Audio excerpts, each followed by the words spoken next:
ఈరోజు సావిత్రిబాయి పులే జయంతి సందర్భంగా 195వ జయంతి సందర్భంగా రాష్ట్ర ప్రభుత్వము గౌరవనీయులు రాష్ట్ర ముఖ్యమంత్రి యనమల రేవంత్ రెడ్డి గారు ఈరోజు మహిళా దినోత్సవంగా ప్రకటించడం చాలా గొప్ప హర్షించదగ్గటువంటి విషయం.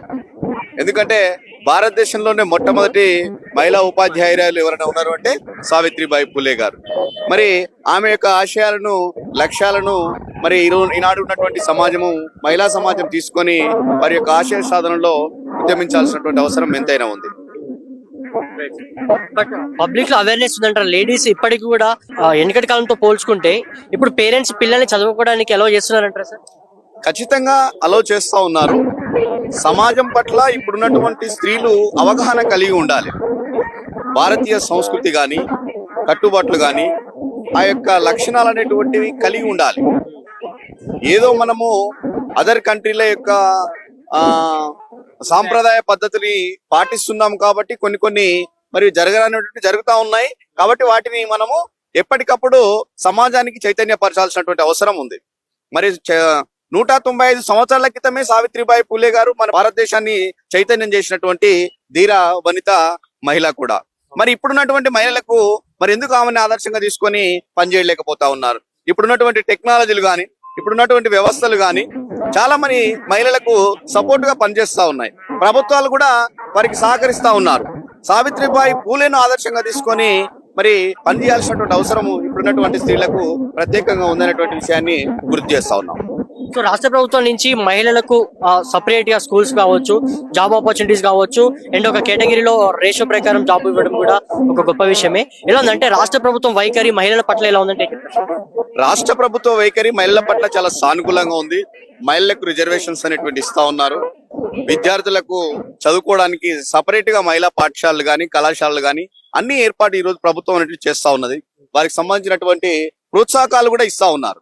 ప్రతి రంగంలోని మహిళ ఈరోజు మరి ఆరితేరడం అనేటువంటి జరుగుతా ఉంది. దీనికి అంతటి కారణం కూడా సావిత్రిబాయి పూలే అని చెప్పడానికి నేను ఎలాంటి వెనుకడగా లేదు.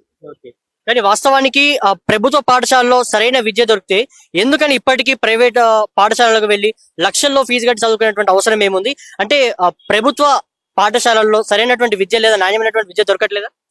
ప్రభుత్వ పాఠశాలలో నాణ్యమైన విద్య లేదనడానికి ఎలాంటి మరి సాకు చూపించాల్సిన అవసరం లేదు. మరి ఎందుకని ప్రభుత్వ పాఠశాలలు అనేటువంటి చాలా పటిష్టంగా ఉన్నాయి. దాంట్లో పనిచేస్తున్నటువంటి ఉపాధ్యాయులు కూడా అన్ని అర్హతలు కలిగినటువంటి వాళ్ళు ఉన్నారు.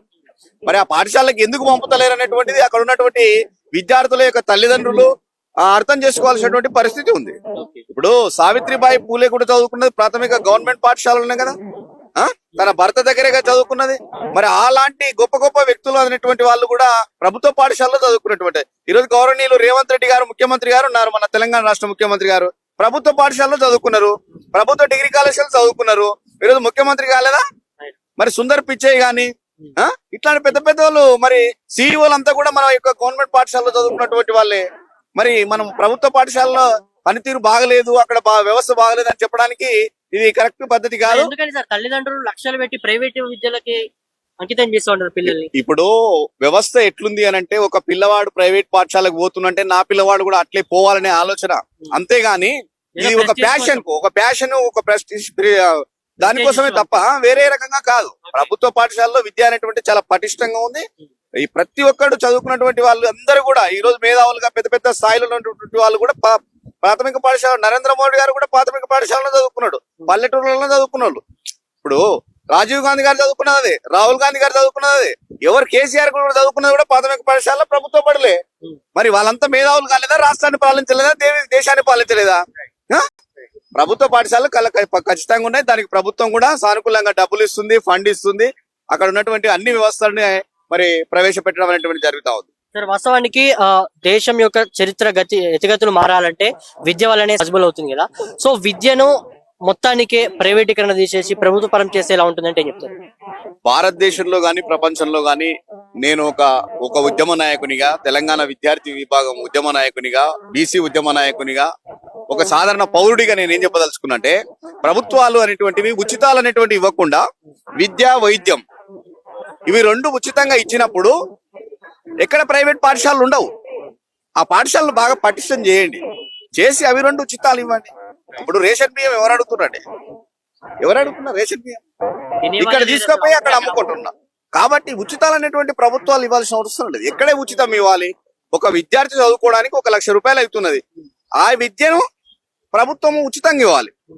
ఆ యొక్క వైద్యాన్ని ఉచితంగా ఇవ్వాలి. ఒక కార్పొరేట్ స్కాలర్షిప్ విడుదల చేయలేదు గవర్నమెంట్. పెండింగ్ స్కాలర్షిప్స్ అనేటువంటివి గత ప్రభుత్వంలో ఉన్నటువంటి పెండింగ్ స్కాలర్షిప్లు ఇక్కడ ఉన్నాయండి. ఇప్పుడు 2 సంవత్సరాల నుండి పెండింగ్ అనేటువంటిది లేదు. గత 10 సంవత్సరాల నుంచి ఉన్నటువంటి పెండింగ్ స్కాలర్షిప్స్ ఇక్కడ ఉన్నాయన్నమాట. ఈ టైంలో ఫ్రీ బస్ పెట్టాల్సినటువంటి అవసరం ఏమీ లేదు. కొన్ని ఉచిత పథకాలు ఎట్లా అంటే అవసరం లేని వాటికి ఎక్కువ ప్రాధాన్యత ఇచ్చి విద్యార్థులకు చదువే కష్టమవుతున్నప్పుడు ఇప్పటికి మొన్నటి వరకు కూడా ఇంజనీరింగ్ కాలేజీలప్పుడు కూడా బంద్ పెట్టినటువంటి పరిస్థితి. ఎందుకంటే స్కాలర్షిప్ పెండింగ్ ఉందని చెప్పేసి.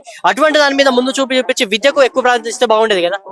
గవర్నమెంట్ తెలంగాణ రాష్ట్ర ప్రభుత్వము గౌరవనీయులు డాక్టర్ మన యనమల రేవంత్ రెడ్డి గారు ముఖ్యమంత్రి గారు విద్య పైన ప్రముఖమైనటువంటి పాత్ర వహిస్తా ఉన్నారు. విద్యకి ఇచ్చినటువంటి ప్రాధాన్యత ఏ పథకానికి ఇస్తలేరు. ఎందుకనంటే తెలంగాణ రాష్ట్రంలోనే ఒక ఎడ్యుకేషన్ కమిషన్ ఏర్పాటు చేసినటువంటి గొప్ప ముఖ్యమంత్రి గారు రేవంత్ రెడ్డి గారు. ఎడ్యుకేషన్ ఎలా చేయాలి, ఇంటిగ్రేటెడ్ పాఠశాలలు తీసుకొచ్చారు. ఈరోజు 2500 మంది విద్యార్థులను ఒకే చోట కలిపి ఒక ఇంటిగ్రేటెడ్ పాఠశాలను స్థాపిస్తా ఉన్నారు. అంటే విద్య అనేటువంటిది ఖచ్చితంగా చదువు ద్వారానే ఏదైనా సాధ్యమవుతుంది. చదువు ద్వారానే ఏదైనా సాధ్యమవుతుంది అని గుర్తించడంలోనే మన తెలంగాణ రాష్ట్ర ముఖ్యమంత్రి గారు మొదటి వరుసలో ఉన్నారు.